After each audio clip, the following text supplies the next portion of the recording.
Penned at the age of 19, Matthew Lewis's The Monk, a romance captivated readers upon its 1796 release, despite sparking controversy for its explicit themes. Depicting a dark world of religious hypocrisy, sexual indulgence, and eerie occurrences, the novel drew criticism for its graphic portrayal of violence and sexuality.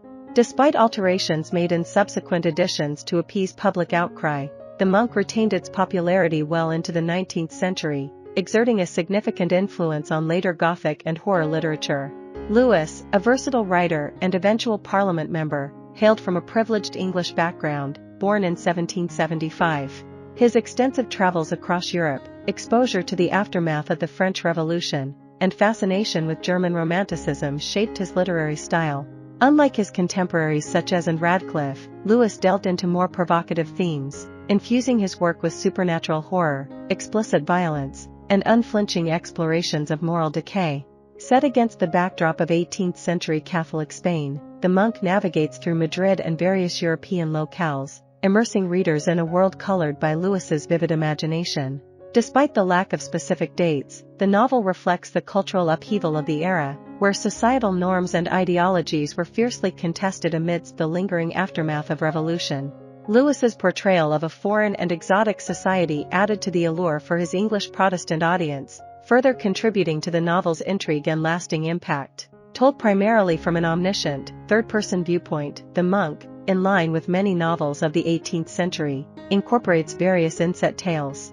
These sections allow characters to assume the narrative voice and offer first-hand recollections of their experiences. Matthew Lewis also weaves poems, ballads, and songs throughout the narrative, reflecting the 18th century romantic fascination with European folklore and legends, which served as a foundation for the Gothic genre. The Monk unfolds the moral deterioration of a renowned Capuchin monk named Ambrosio, whose nefarious machinations entwine with the romantic escapades of two aristocratic men, Don Lorenzo and Don Raymond.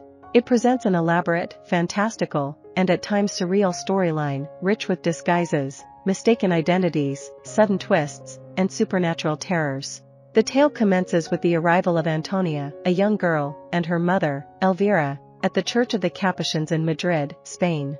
They seek assistance from the aristocratic relatives of Antonia's late father. Elvira, a commoner, endured mistreatment from her husband's noble kin, who separated her from her son years ago, a child she believes to be deceased.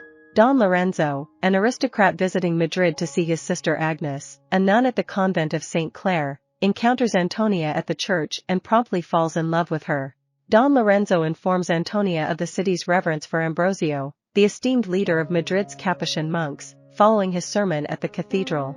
Meanwhile, Don Lorenzo discerns a romantic entanglement between his sister Agnes and his friend Don Raymond, another nobleman. Don Raymond recounts the tumultuous history of his relationship with Agnes, recalling his mistaken elopement with the specter of the bleeding nun, haunting the German castle where Agnes resided. Ensnared by the ghost's allure, Don Raymond was liberated from its grasp by a sorcerer's intervention. Under the impression of being forsaken by Don Raymond, Agnes consents to enter the convent in Madrid. Once liberated from the influence of the bleeding nun, Don Raymond tracks Agnes to Madrid and infiltrates the convent disguised as a gardener. Agnes, now expecting a child, and her lover are devising an escape plan to liberate her from the confines of the convent. The focus shifts back to Ambrosio, a man consumed by pride, vanity, and arrogance, prioritizing his reputation over moral integrity. Accidentally stumbling upon Agnes's intentions to elope, Ambrosio heartlessly betrays her to the merciless prioress of St. Clare, who pledges severe punishment for Agnes. Soon after, Ambrosio learns that his most devout follower within the monastery, Rosario, is actually a woman named Matilda, who disguised herself for love of Ambrosio. Initially resistant to Matilda's advances, Ambrosio yields to temptation when she saves his life from a snakebite and implores him for intimacy before succumbing to poison. Matilda, delighted by Ambrosio's capitulation, employs magic to ensure her survival. However, Ambrosio's repulsion towards Matilda grows, and he becomes fixated on Antonia, captivated by her innocence and beauty. With Matilda's sorcery, Ambrosio gains a magic branch capable of unlocking any door, which he uses to access Antonia's chambers. Caught by Elvira, he panics and murders her before fleeing. Matilda then devises a scheme for Ambrosio to possess Antonia, offering a potion that induces a 3-day death-like slumber. Ambrosio administers the poison to Antonia, who is mournfully interred in St. Clare's crypt. He plans to seduce her upon her awakening during the festival of St. Clare. Meanwhile, Don Raymond and Don Lorenzo demand Agnes's release from the convent. Despite the prioress's claim of Agnes's demise, Don Lorenzo suspects foul play. Mother Street Ursula, another nun, communicates with Don Lorenzo, urging him to seek the aid of the Inquisition to apprehend the prioress. She vows to unveil the prioress's crimes during the upcoming festival of St. Clare. During the festival night, Ambrosio lurks in the crypts beneath the convent, anticipating Antonia's awakening, while Don Lorenzo and Don Raymond stand vigil outside, poised to apprehend the prioress. Mother Street Ursula takes the stage, unveiling the truth of the prioress's heinous act of poisoning Agnes. The revelation stirs the crowd to fury, sparking a riot in which the prioress meets a gruesome demise at the hands of the enraged mob. The convent is set ablaze in the chaos.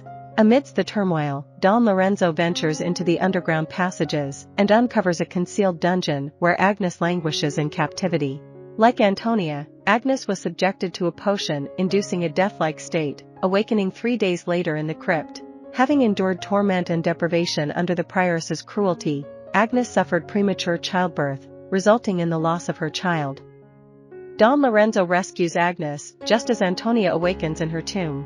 Tragically, despite Antonia's pleas, Ambrosio violates her. In her attempt to flee, Antonia is pursued and fatally stabbed by Ambrosio. Their encounter is interrupted by the arrival of Don Lorenzo and Don Raymond, witnessing Antonia's dying moments. The men hand over Ambrosio and Matilda to the Inquisition for judgment. Agnes finds solace in marriage with Don Raymond, while Don Lorenzo, after mourning Antonia, weds a noblewoman. The four find happiness together at Don Raymond's estate. The Inquisition condemns Matilda and Ambrosio for sorcery, condemning them to the stake. However, on the eve of their execution, Matilda appears magically in Ambrosio's cell, having brokered her freedom by striking a deal with Satan. She urges Ambrosio to do the same out of fear of death. Yielding to terror, Ambrosio summons Satan, selling his soul for liberation. But his freedom leads to a desolate wasteland where Satan reveals cruel truths. Elvira, the woman he murdered, was his own mother, and Antonia, whom he violated, was his sister. Furthermore, Matilda was a demonic temptress sent by Satan. Satan casts Ambrosio into the air, where he meets his agonizing end, knowing his soul is eternally damned. I hope you enjoyed this video. Leave a like if you did and be sure to subscribe. Thank you.